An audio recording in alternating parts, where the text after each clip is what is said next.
You ask Tiger to solve. This deals with linear equations with one unknown.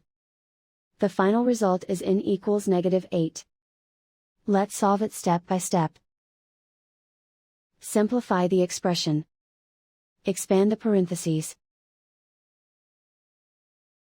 Simplify the arithmetic. Group all constants on the right side of the equation. Add 20 to both sides. Simplify the arithmetic.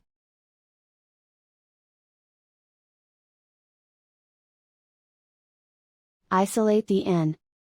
Divide both sides by 5. Simplify the fraction. Find the greatest common factor of the numerator and denominator.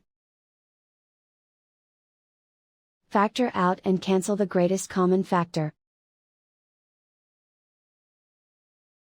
And so the final result is n equals -8.